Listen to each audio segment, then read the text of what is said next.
Aroor vision news ചാനലിലേക്ക് സ്വാഗതം. ഇന്നത്തെ പ്രധാന വാർത്തകളിലേക്ക്.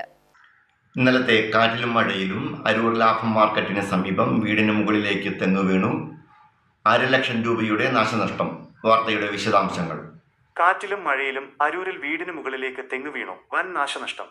അരൂർ. കനത്ത കാറ്റിലും മഴയിലും അരൂർ ലാഭം മാർക്കറ്റിന് സമീപം ഓടുമേഞ്ഞ വീടിന് മുകളിലേക്ക് തെങ്ങ് മറിഞ്ഞു വീണ് വൻ നാശനഷ്ടം. ഇന്നലെ രാത്രി 11 മണിയോടെയായിരുന്നു അപകടം. അരൂർ തോട്ടങ്കര നാരായണന്റെ വീടിന്റെ അടുക്കള ഭാഗത്തേക്കാണ് ശക്തമായ കാറ്റിൽ തെങ്ങ് കടപുഴകി വീണത്.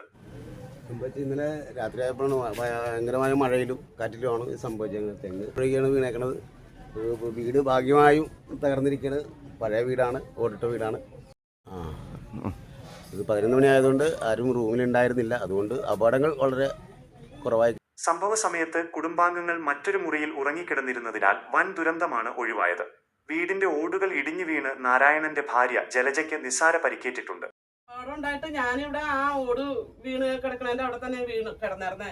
ഒരു ഓട് വീണപ്പോഴാണ് എന്തെന്നാണെന്ന് ചാടി വീണിട്ട് നോക്കി. കൊച്ചു വലിച്ച് തന്നെ മാറ്റിയത് കാരണം ആ ഓടൊന്നും എന്റെ മേത്ത് വീണില്ല. അല്ലെങ്കിൽ ആ കിടക്കണ ഓട് മുഴുവൻ എന്റെ മേത്ത് വീണിട്ട് എന്തെങ്കിലും എനിക്ക് കൂടുതൽ പറ്റേണ്ടതായിരുന്നു. ഇതിപ്പോ കാല് മുട്ടിന് കീഴോട്ടുള്ള വേദന മാത്രമേ ഉള്ളൂ, വേറെ പ്രശ്നമൊന്നുമില്ല. പിന്നെ അങ്ങനെ പേടിച്ചിട്ട് നമുക്ക് എന്താ സംഭവിച്ചതെന്ന് അറിഞ്ഞൂടാ. കിരുകിരാന്ന് ഒച്ച മാത്രമേ നമുക്ക് കേൾക്കണുള്ളൂ. എവിടെ നോക്കണ്ടേന്ന് പോലും എനിക്ക് അറിയാൻ പറ്റണില്ല. ഞാൻ പുറത്തോട്ട് ഇറങ്ങി ഓടിയത്. പിന്നെ അപ്പോഴത്തേക്ക് എല്ലാവരും അറിഞ്ഞു വന്നിട്ടും നമുക്കൊന്നും മിണ്ടാൻ പറ്റില്ല, പേടിച്ചിരിക്കാല്ലേ. നഷ്ടങ്ങൾ. റെഫ്രിജറേറ്റർ അടക്കമുള്ള പ്രധാന വീട്ടുപകരണങ്ങളും അടുക്കള ഭാഗവും പൂർണ്ണമായി തകർന്നു. ഏകദേശം 1.5 ലക്ഷം രൂപയുടെ നഷ്ടം കണക്കാക്കുന്നു. കുടുംബത്തിന്റെ സാഹചര്യം. മരപ്പണിക്കാരനായ നാരായണൻ സാമ്പത്തികമായി പിന്നോക്കാവസ്ഥയിലുള്ളയാളായതിനാൽ ഈ നഷ്ടം കുടുംബത്തിന് താങ്ങാനാവാത്തതാണ്.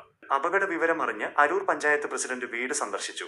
അർഹമായ നഷ്ടപരിഹാരം ലഭ്യമാക്കുന്നതിനായി പ്രകൃതി ദുരന്ത നിവാരണ പട്ടികയിൽ ഉൾപ്പെടുത്താൻ വില്ലേജ് ഓഫീസറോട് ഉടൻ റിപ്പോർട്ട് സമർപ്പിക്കാൻ ആവശ്യപ്പെടുമെന്ന് അദ്ദേഹം ഉറപ്പു നൽകിയിട്ടുണ്ട്.